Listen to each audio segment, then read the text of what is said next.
So let's unpack this poem's strange meaning. So it's among one of the most memorable and poignant of Owen's war poetry. And one of the lines from the poem, I am the enemy, you killed my friend, is actually engraved into Owen's memorial site. So it's a really important poem to discuss. So the poem itself is about the meeting up of two soldiers in an imagined hell. One of the soldiers actually killed the other one in battle, but now, as they are both in hell, they have both died. The poem recounts the dramatic meeting between the two soldiers that had a fought on opposing sides. The actual title of the poem, Strange Meeting, was adopted from Percy Shelley's poem called The Revolt of Islam. And Shelley wrote this poem about 100 years before, and it discussed the very taboo topic of atheism. So, a lack of belief in a higher power or a god. And we know that Owen, although he was had a very religious upbringing, when he went to the battlefront, he was very torn in his own faith in God. So it's full of religious metaphor and allusion and biblical imagery, but it really does detail that conflict of faith and the lack of faith, especially situating this poem in hell. So let's discuss it.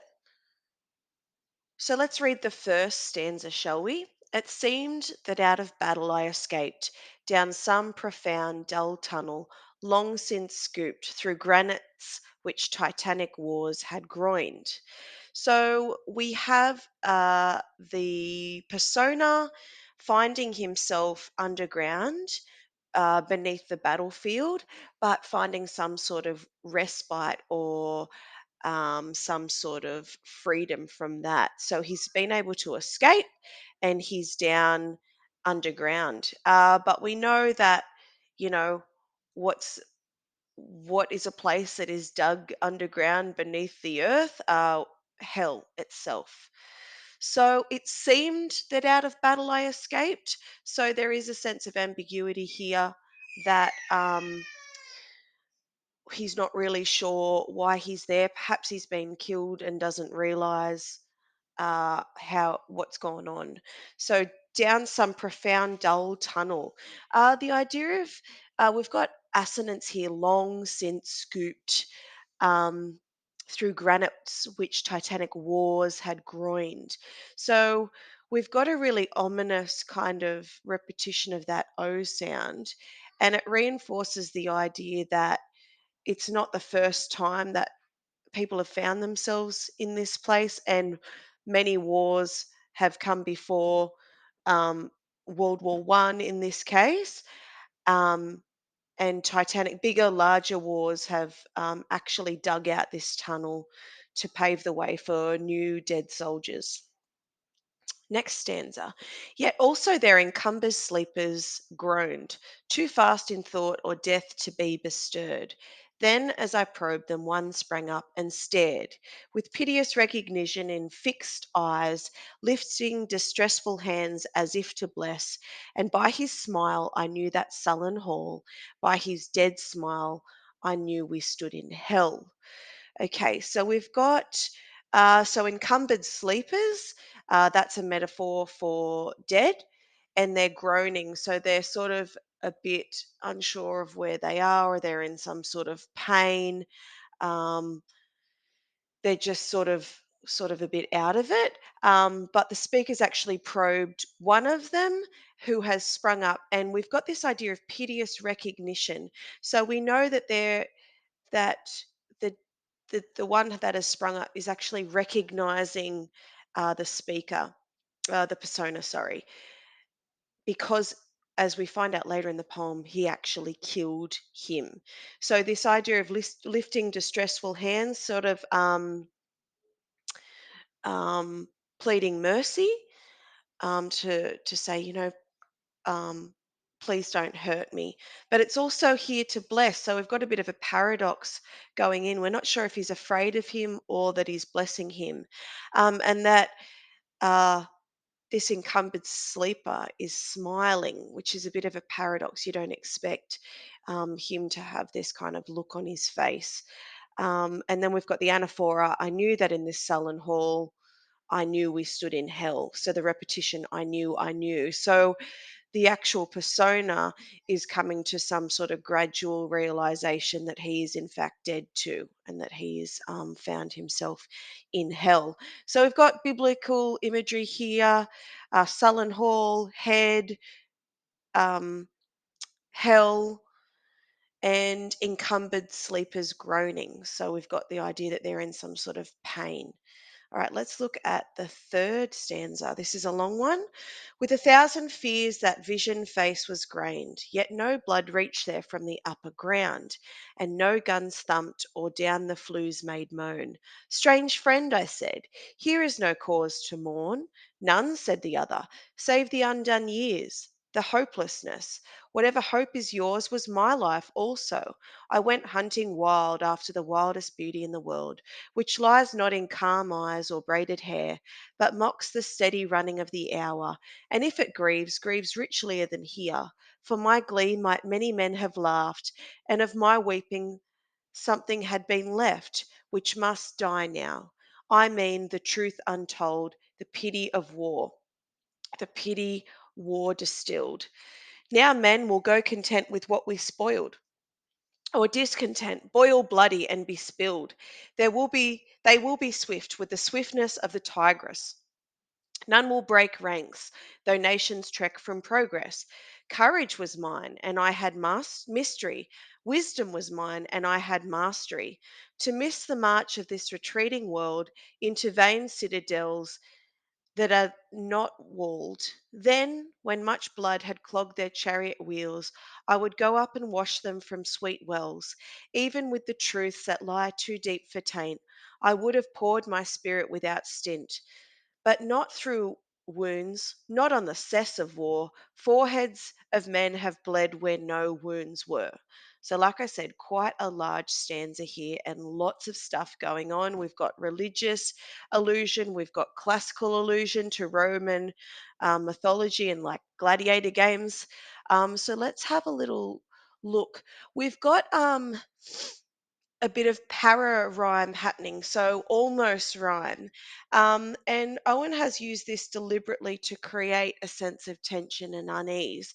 If the poem was really rhythmic and perfect and it had a clear rhyming scheme, there would be some sort of closure to it, but he wants it to be kind of discordant, which means to kind of um, to make you unsettled. So let's have a look. So all the emotion is ineffective now. From laughter to tears, it has died. And with it, the truth which is yet to be told. So this is, I would suggest, the catalyst or the deeper meaning of this poem, that war is a piteous act. Okay. The poem prior, we did futility. War is a futile thing. Here, it's all war is just a pity. Okay. Nothing more, nothing less. Yes, it's horrifying and all of that, but the pity is in the death of people, and that humanity hasn't learned from this pity and from titanic wars which have occurred previous, and wars which will continue long after humanity in its existence. So we've got the truth of pity made up of sorrow and compassion, expressed when others are suffering, as they have been doing it in untold numbers in the war. So this hopelessness that whatever hope was yours was mine too. So the fact that the soldiers are really, they're both young, they're in the prime of their life, and their life has been cut short because of war. So they have reached an untimely death, and it's just a pity. Um, they wanted to chase after. Um, I went hunting wild after the wildest beauty in the world. So perhaps, they're not able to start a family or to live the life that they were destined for. Okay, so it says here, now men will go content. So future generations might learn about peace, or they might join in this madness of destruction that we started. They'll be more aggressive, stubborn, and make hard work of any progress. So it says here, um, they will be swift with the swiftness of the tigress. None will break ranks. So they will do as they're told. They will continue to fight for their country or for a cause which a higher power has sent them to. Um, and it says here that the speaker um, would have poured his spirit, so would have died and put his life on the line again and again. It's just part of our human nature to, I don't know, fight for something greater than themselves and to think that, you know, being courageous and brave and putting your body and life on the line is some sort of noble quest. So it's something that we don't seem to learn from. So the wheels of this war machine um, will grind to a halt in the blood that's been spilled. He will clean them, purify them, and heal them with water from the deep well. It's an allusion to the Bible, where water is a symbol of the Holy Spirit. The soldier is saying that he will wash the blood clogged wheels with the pure emotional truth. And he'll try to get that message across, but, his message is coming from hell. No one's going to be able to hear this message because this message is in vain. Um, so I would have poured my spirit again. This phrase comes from the Bible. Basically, the soldier is giving his life as a sacrifice for humanity, hoping that they will see the truth about war, but he does not want to waste it on the wounds or foul business of war. It says here that foreheads of men have bled where no wounds were. This is a reference to um, the psychological illness of war too. So even if you do survive it, there will be some psychological torment as well. This blood will continue to flow even though there's no wounds. So war is all about blood and gore. The devastating line 40. The second soldier reveals to the first the grim news of his killing, but does not reciprocate and call him friend. There is a recognition of the shared expression, even as death has occurred, which the second soldier tried in vain to avert. Okay, so I think I've skipped ahead here. So let's go to the final stanza. I am the enemy you killed, my friend. I knew you in this dark, for so you frowned yesterday through me as you jabbed and killed. I parried, but my hands were loath and cold. Let us sleep now. So the final stanza is is a sort of reconciliation between the two men. I am the enemy that you killed, my friend. So we've got a paradox there. I'm your enemy, but I'm also your friend. And it's saying that he's realizing this gradually by the end of the poem. So, um, and the fact that they can both sleep now. But it's not a peaceful rest, is it? Because we know that resting in hell is torture and it's an eternity of pain.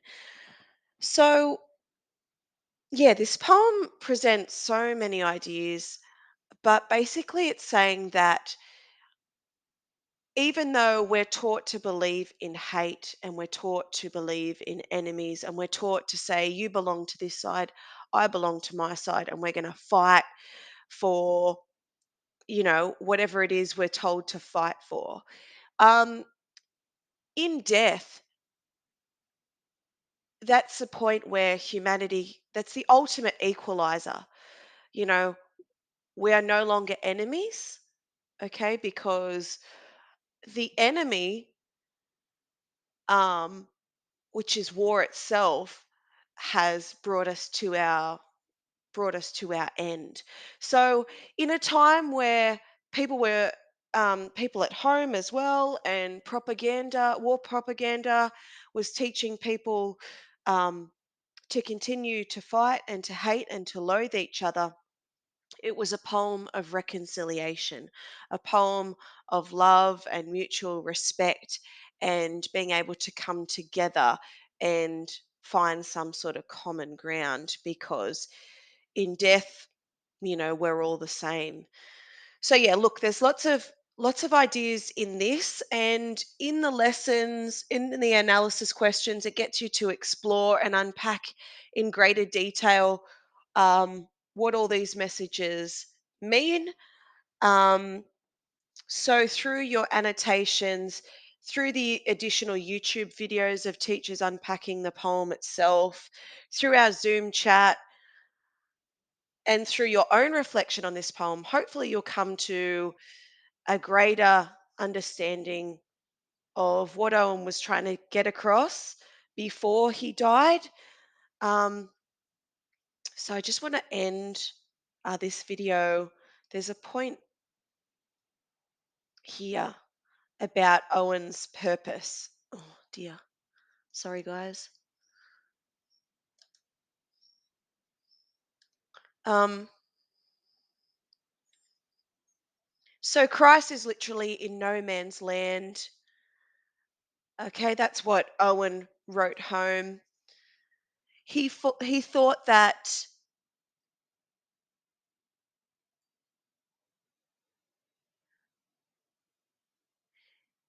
he Owen knew that he was going to be killed in war, but the battlefront was the only place that he believed that he could make a protest from, and to reach society in some way. So he thought that he must remain on the battlefront to kind of make his message more authentic and more meaningful. So hopefully you've got something out of today. Hopefully I haven't confused you more, but take care, and yeah, we'll chat as well at the end